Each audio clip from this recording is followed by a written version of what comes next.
रिया घर आते ही खुशी से उछलती हुई, माँ पापा कहाँ हो आप? जल्दी से मुंह मीठा कीजिए और मुझे अपना आशीर्वाद दीजिए। आखिर जिस दिन का मुझे इंतजार था वो आ ही गया। राजेश जी, बिटिया हमारा आशीर्वाद तो सदैव तुम्हारे साथ है, पर ये तो बताओ हुआ क्या है जो तुम इतने खुश हो रही हो? रिया, पापा मेरी प्रमोशन के साथ साथ कंपनी मुझे 2 सालों के लिए विदेश भेज रही है। सच, इसी दिन का तो इंतजार था मुझे। कितने सपने देख रखे थे मैंने, जिन्हें पूरा करने का वक्त आ गया है। बहुत खुश हूँ आज पापा। रिया अपनी खुशी में लगातार बोले जा रही थी, लेकिन इस दौरान एक बार भी उसकी नजर माँ पापा के उतरे चेहरे पर न गई। बेटी की प्रमोशन की खबर सुनकर एक पल के लिए तो उनके चेहरे भी खिल उठे, परंतु दूसरे ही पल अपनी इकलौती बेटी को विदेश भेजने के ख्याल मात्र से ही मुरझा उठे। उधर माँ पापा के मन में क्या चल रहा है, इससे बेखबर रिया विदेश के सपने संजोने लगी। इधर राजेश जी व उनकी पत्नी सुषमा जी बिटिया की खुशियों के रास्ते में नहीं आना चाहते थे। शुरू से ही अपनी बेटी की परवरिश बेटों की तरह की, उसे पढ़ा लिखा कर आत्मनिर्भर बनाया।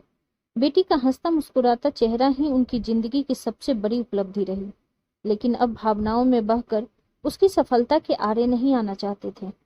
बस इसीलिए दिल पर पत्थर रख रिया के जाने की तैयारियां करने लगे। कभी कभी माँ की लाल आंखें देखकर रिया ने पूछा भी, पर सुषमा जी ने बड़ी सफाई से जवाब दे दिया।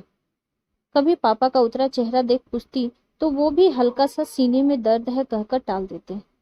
तैयारियों में समय का पता न चला और रिया के जाने का दिन आ गया।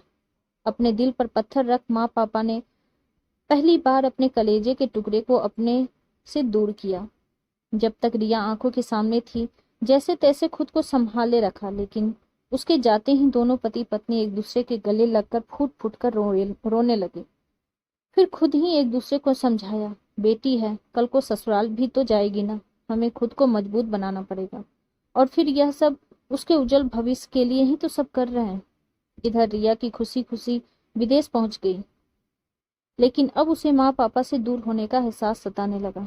काम से लौटने पर माँ भूख लगी है, बस इतना कहने भर के बाद वो माँ का स्नेह, पापा से पूरे दिन की रूटीन पर बात करना, जो कि उसकी आदत में था, परंतु अब ऐसा नहीं हो पाता। लौटते ही उसे अपने लिए खुद खाना बनाना पड़ता, चाहे कितनी भी थकान क्यों न हो। अपने सारे काम खुद करने पड़ते। कुछ ही दिनों में उसे माँ पापा और अपने प्यारे घर की यादें सताने लगी। बात करने के लिए फोन लगाती तो जहां माँ पापा अपने दिल को समझाते हुए हंसते हुए बात करते, वही रिया अपने भावनाओं पर नियंत्रण खो बैठती। एक दिन ऑफिस से वापस आई तो उसे बुखार था, बिस्तर से उठने की हिम्मत नहीं हो रही थी। माँ पापा के साथ रहते हुए बिताए पल याद आने लगे। कैसे माँ उसे हल्का सा बुखार होने पर पूरा घर सिर पर उठा लेती, कभी दवाई कभी काढ़ा बना कर देती, थोड़ी थोड़ी देर बाद कुछ न कुछ खाने को देती रहती। वह भी छोटी सी बच्ची बन माँ की गोद में सिर रख सो जाती और माँ के प्यार से उसके बालों को सहलाना, ऐसा आनंद अब कहाँ। वो पापा का बार बार आकर माथे पर स्पर्श कर बुखार चेक करने का जो आनंद मिलता, शायद दुनिया के किसी आनंद में नहीं। सचमुच आज बहुत याद आ रही थी माँ और पापा की। फिर एक एक करके पुरानी तस्वीरें उसके सामने घूमने लगी। वो माँ की आंखों का बार बार लाल होना, पूछने पर कुछ चला गया कहना, पापा का सीने का दर्द और फिर कुछ उल्टा सीधा सा खा लिया था कहकर आंखें बचाना। अब उसको अच्छी तरह समझ आ चुका था कि विदेश की चकाचौंध के बहकावे में आकर जिस खुशी को पाने की चाहत उसे यहाँ खींच लाई थी, वो खुशी तो मात्र एक भ्रम है, जबकि असली खुशी अपनों के बीच बसी है। सचमुच परिवार से बड़ी कोई दौलत नहीं और अपनों से दूर कोई जिंदगी नहीं। अब एक पल की भी देरी किए बिना सब कुछ भूल रिया निकल पड़ी अपनों के पास जाने के लिए, जहां उसकी असली खुशी छिपी थी।